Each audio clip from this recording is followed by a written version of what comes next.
All right, everybody, welcome back to another video. It is Jfam. And in today's video, I first off want to apologize because I pretty much lost my voice. But other than that, this is the hugest, is that even a word? Largest weapon balance just update. These are the new patch notes for Warzone Season 3 early, so let's go over them really quick. And I'm only going to go over the Warzone stuff, the important stuff.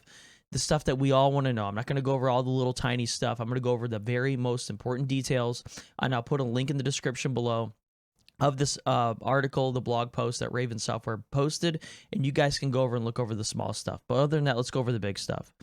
So, let's do it. So here we are, the Battle Pass. There's 100 tiers as usual with operator skins, weapons, blueprints, accessories, weapon charms, COD points. Tier 0, you instantly unlock the race skin and the new wood skin and more, whichever that means. Here's what's good. What I like about the Battle Pass this time. The PPSH 41 SMG, there's rumors that this is going to be meta. And you can unlock it at tier 15, which is really nice. So you don't have to grind the Battle Pass or buy it all the way out to have the meta weapon if this becomes meta. But as you guys can see in these patch notes, and hopefully on paper, they're looking really good, but you guys know in the past when they do a patch or an update on a weapon, a lot of the time it's not really what it is. If you watch some of these guys like JGOT or Exclusive Ace that really break down stats, but hopefully it's as good as what it looks like. So that being said, they're really trying to do away with meta weapons. But here's all the tiers and the unlocks. I just wanted to cover that and let you guys know that. These are just bug fixes.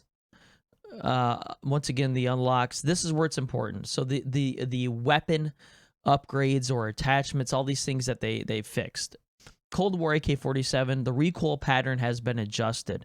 So the recoil pattern for the AK-47 has made its downside far more apparent than its upside. We have smoothed out its recoil to make it easier to control. If you are accurate or skilled at recoil control, you will now find the Cold War AK-47 quite effective at most ranges. So they're really trying to balance these weapons out. This is going to be a common theme, as you can see in the patch notes, as I've already went over these and looked over them already myself. The Pharah 83, the minimum damage has been increased from 25 to 26. The maximum damage decreased from 33 to 31. Maximum damage range increased by 17%, and the recoil pattern has been adjusted. So this did get a slight buff as well. As a fast-firing AR with relatively strong recoil, we felt there was too much of an identity overlap between the Pharah 83 and the FFAR. We have smoothed out its recoil and pushed its damage profile out a bit more viable long-range AR option. So they're kind of trying to get this to compete with the FFAR.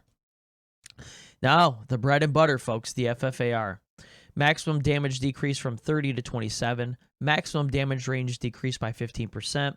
Neck damage multiplier changed from 1.1 to 1. Upper torso damage multiplier changed from 1.1 to 1. ADS speed decreased slightly. So it's been decreased again. So after everybody had these builds all over YouTube, how to make basically the FFAR ADS just as fast as what it used to be, it's going to be even slower, even with those class setups. So man, they're really trying to do away with the meta. With high damage, rate of fire, and a competitive magazine size, the FFAR 1, I guess I'll say the 1, has enjoyed a lengthy reign of terror. You think so? On the short to mid-range engagement space. Really?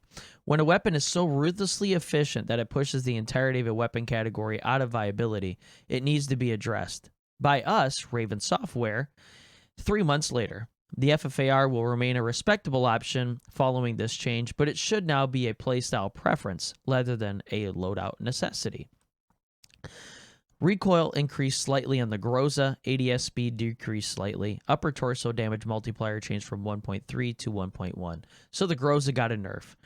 This change is more of a precaution. So every other YouTuber out there that made a video covering the Groza saying this is going to replace the FFAR, this new Groza build. Well, they must have watched those videos and went ahead and made sure that this wasn't going to happen. We expect in the absence of the FFAR1 that the Groza will rise to take its place. While there will always be a meta, we want the meta to exist in a TTK range that is a bit higher than where we are currently. In that regard, we believe the Groza was a bit of an outlier that, much like the FFAR, could have been detrimental to weapon diversity. Bringing the Groza down a notch should allow for some healthy competition in this weapon category. Good. The Krig 6, the head damage multiplier was increased from 1.4 to 1.5. Neck damage was increased from 1 to 1.3. Upper torso was increased from 1 to 1.1. Lower torso from 1 to 1.1. So the Krig 6 overall got a complete buff. But as you see, and I don't know if you guys noticed this, nothing was changed to the recoil. They didn't mention it. So if the Krig 6 was buffed, I'm still going to be choosing the AMAX over the Krig 6. The Krig 6 has long been overshadowed by other all-stars in the air category. We believe this change will allow for a more competitive time to kill given the shots are well placed. Now, I'm calling this before I even read it. QBZ-83 might be the new meta SMG, even though it's an AR. It's going to replace the FFAR. I'm just calling it. We'll see. I could be wrong, but just remember this video. Movement speed increased. ADS movement speed increased. Neck damage multiplier increased from 1 to 1.2. Upper damage multiplier from 1 to 1. The QBZ-83 is a unique weapon that trades overall lethality for mobility. We aim to provide players with the tools to support a multitude of interesting play style options. Our goal is that with the right attachments, skillful maneuvering and rotations will be a hallmark of the QBZ playstyle. We have also given it a much-needed nudge in lethality if you can manage aiming and moving simultaneously. So this, man, I don't know, it might be able to compete. It might be the new meta. We'll see. Some machine guns, LC-10. What the heck is this? Nobody uses this gun. Bullet velocity increased slightly. That's it, I guess. MAC-10, maximum damage decreased by 1. So they decreased the damage on the MAC-10. This is another precautionary change to promote diversity. The MAC-10 is both popular and fun to use. Part of what makes the MAC-10 feel fair to play against is that its upside feels comparative to its downside. That is where player skill comes in. Knowing when and what weapon to swap to during an engagement is a facet of skill expression we want to highlight whenever possible. Who writes these things? While this change only brings the MAC-10's time to kill up by about 10%, we think this is a good place to start to encourage exploration in the SMG category. So it sounded like it got a buff. I always get confused about this. Maximum damage decreased by 1. I don't know. We will see. Sniper rifles. Pellington. Worst sniper in my opinion ever. When I get it on the floor loot, I'd rather use a pistol. The ADS speed increased. Race time increased slightly. Tactical rifle Charlie, which is the AUG. Time between bursts increased by 33%. Neck damage multiplier changed from 1.8 to 1.3, so it got a nerf. M16.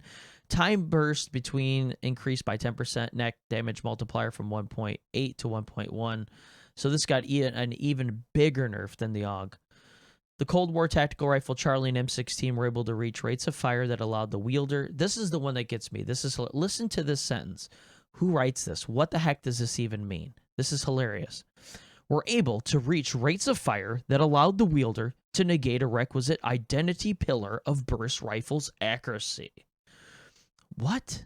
With their extreme rates of fire and generous burst pattern, shots were not required to be placed well. You would inherit the damage profile and range of burst rifles with minimum downside. With this change and the change to fire rates barrels noted below, you will now need to aim deliberately if you intend to quill. Did I say quill? Kill quickly. And we are keeping a close eye on the AMAX. No king rules forever. So the AMAX has not been touched. So we shall see, folks. So these are all the attachments and things that they changed. Most of them are compared to, once again, the M16, the AUG, M16, AUG, M16, AUG. The Sykov pistols got a nerf. If you guys watched J God's video, he basically said if it got one more nerf, they must have watched his video. These damages, akimbo and single, look like it is putting it out of commission. They are well aware of it. And the effectiveness of it, because you can run Ghost first loadout, is huge. Once again, more attachments here, guys. I'll put a link in the description. And operators, the Roze skin got a nerf. It says we adjusted the Roze in order to improve the operator readability, visibility, where sources of light are available. I'm not sure how they did this. We will find out soon. But they're looking at it. Obviously, they did something, so we'll see. Prestige unlocks. Once again, I just wanted to cover all the important stuff. This I've said it numerous times, but I'll put a link of this in the description. Download size for you guys, and also time. Right now, you can download this. 9 p.m. Pacific time, 12 a.m. Eastern Standard Time. 22 gigs, 22 gigs, 25 gigs, 25 gigs, 25 gigs. And overall, this is good news, guys. This is really good news. Hopefully, as good as it looks on paper, it's going to be in game. So I'm excited for the season 3. We'll be making tons of videos tomorrow. Want to thank you guys. We're itching on 1,000 subscribers. So all of your support, all your comments, your likes, just your views, having notifications on really helps. We appreciate all that. I just want to say thank you so much. I hope you enjoyed this video, and we'll see you guys in the next one. Later.